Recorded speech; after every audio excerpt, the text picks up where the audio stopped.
हाँ, तो everybody open your books, page 45 and 3.3. The headline of 3.3 is Making of the Indian Constitution. Indian constitution का बनना। तो आप जानते हैं कि इंडियन कॉन्स्टिट्यूशन को बनाने में बहुत सारी कठिनाइयां आई।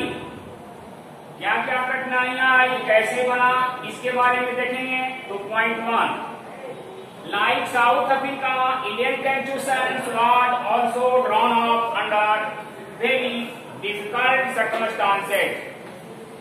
अफ्रीका की भांति भारतीय संविधान भी विभिन्न कठिनाइयों से गुजरते हुए बनाया गया।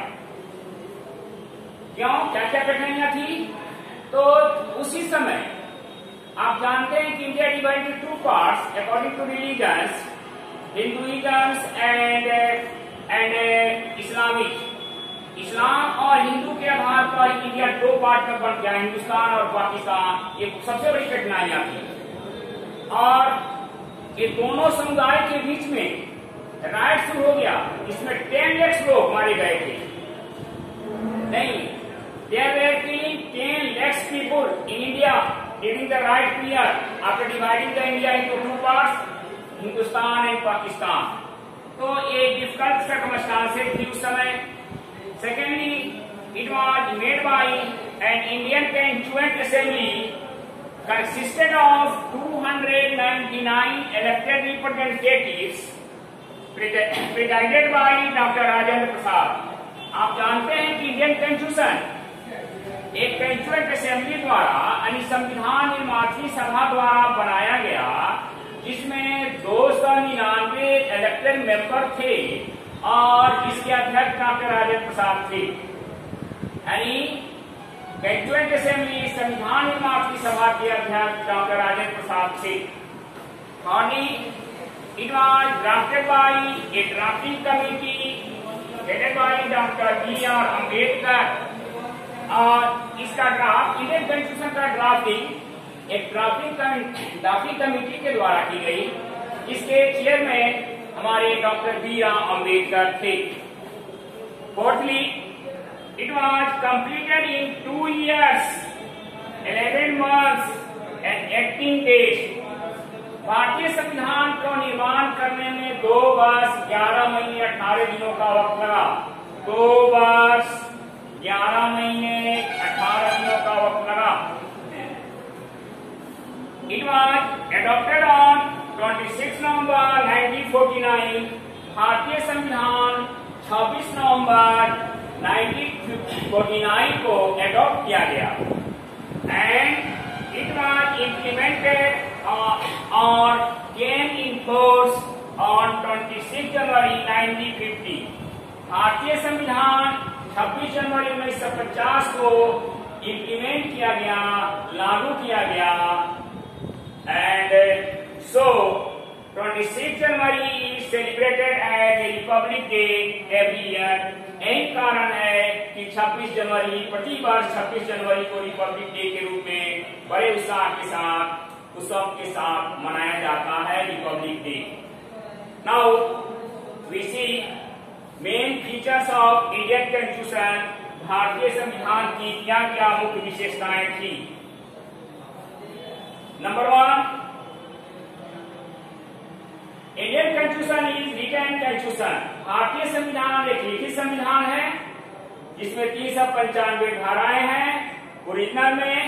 And nowadays it has 440 articles.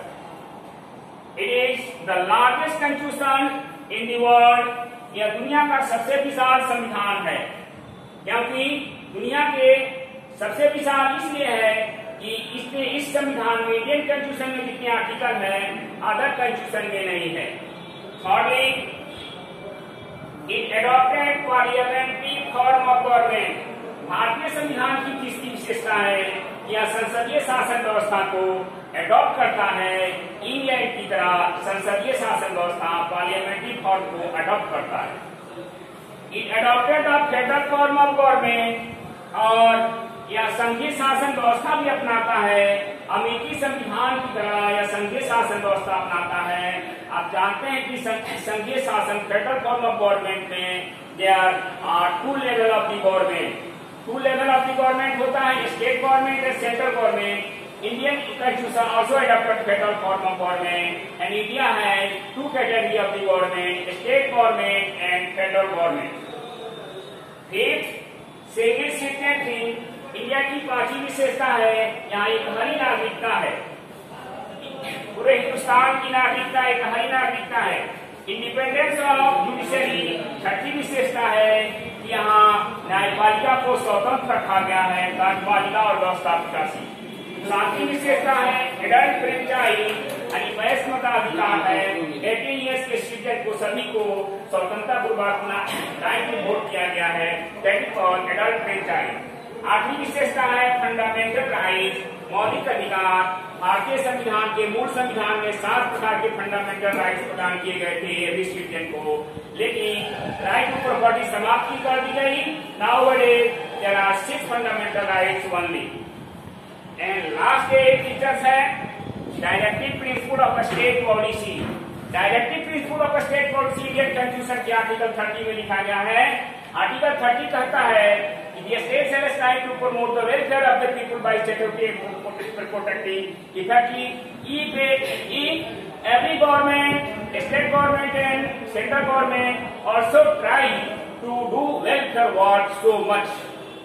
It is end last यही एंड कर रहा है, इस पर क्वेश्चन आंसर करा दिया जाएगा। लास्ट एंड खत्म हो गया, इसको ना दाब देना चाहिए।